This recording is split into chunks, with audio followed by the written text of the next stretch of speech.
train, simulation with real-time feedback.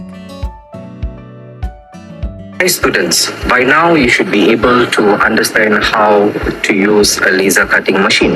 Now, let's learn how to dissect laser cutting machine in a case where you need to do a troubleshoot. First, you need to ensure that the main power switch is turned off. Thereafter, select the reset button. Now, once you selected the reset button, you can then first proceed to remove the windows. Now, once you have removed the windows, and then you can remove the laser cutting tool. So this is the preliminary steps of dissecting a laser cutting machine.